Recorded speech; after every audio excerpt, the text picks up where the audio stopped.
بسم اللہ الرحمن الرحیم اللہم صلی علی محمد و آل محمد۔ اس سے پہلے ہم نے نماز احتیاط پڑھنے کا طریقہ بیان کیا تھا۔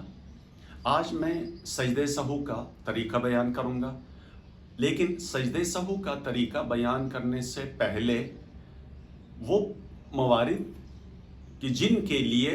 نماز کے بعد سجدہ سہو کرنا ضروری ہے، تو یہ بات ذہن میں رکھیں کہ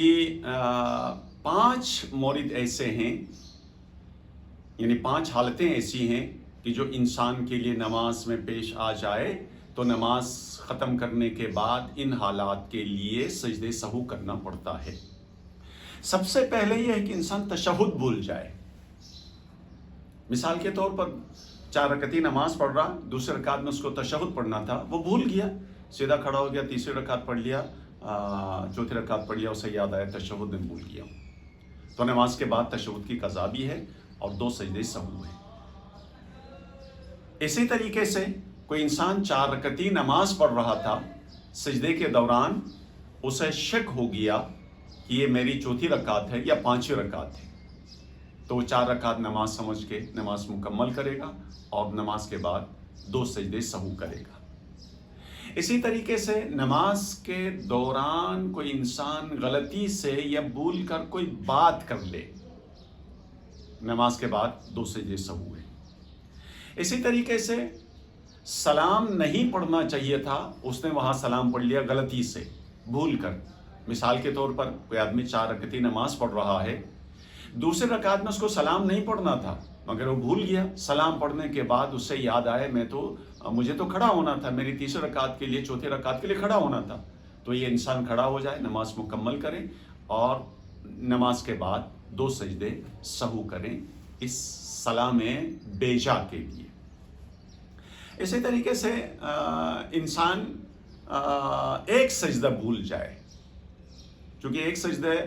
بھولنے سے نماز باطل نہیں ہوتی، 2 سجدے ایک ساتھ بھول جائے یا 2 سجدے ایک ساتھ اضافہ ہو جائے تو یہ ایک رکن بنتا ہے اور نماز اس کی باطل ہو جاتی ہے۔ ایک سجدہ بھول گیا ہے تو بعد میں اس ایک سجدے کی قضا ہے اور 2 سجدے سہو اس کو کرنا ہے۔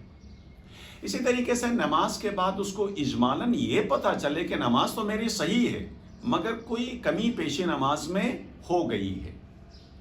تو سجدے سہو کرے گا۔ یا احتیاط مستحب کے طور پر اس جگہ جہاں انسان کو کھڑا نہیں ہونا تھا وہ غلطی سے کھڑا ہو گیا، مثلا دوسرے رکعت میں اس کو تشہد پڑھنا تھا،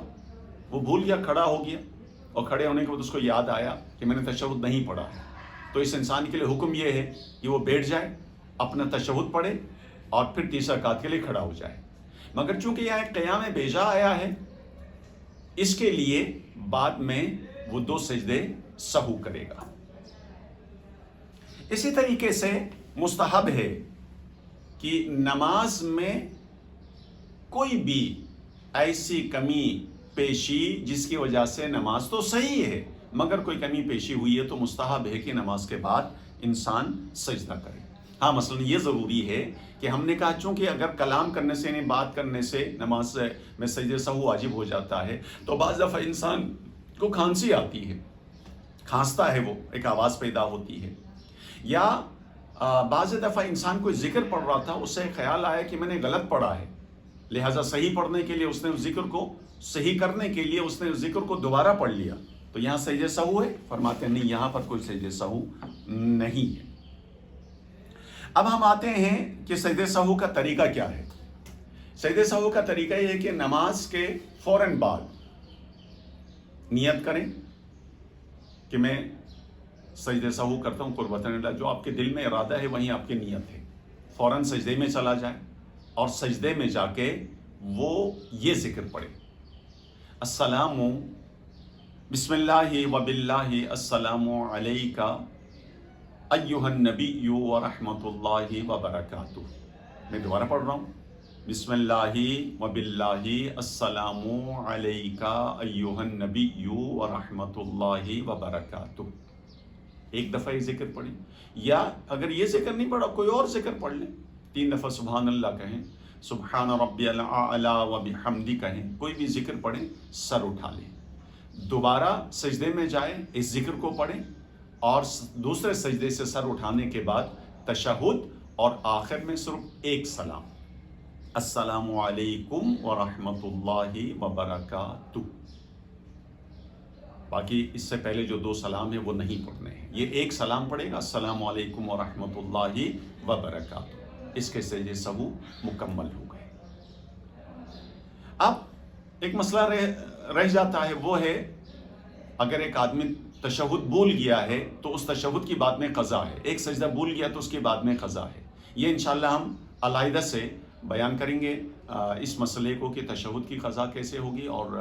ایک سجدے کی قضا کیسے ہوگی۔ وصلی اللہ علی محمد وآلہ الطیبین الطاہرین۔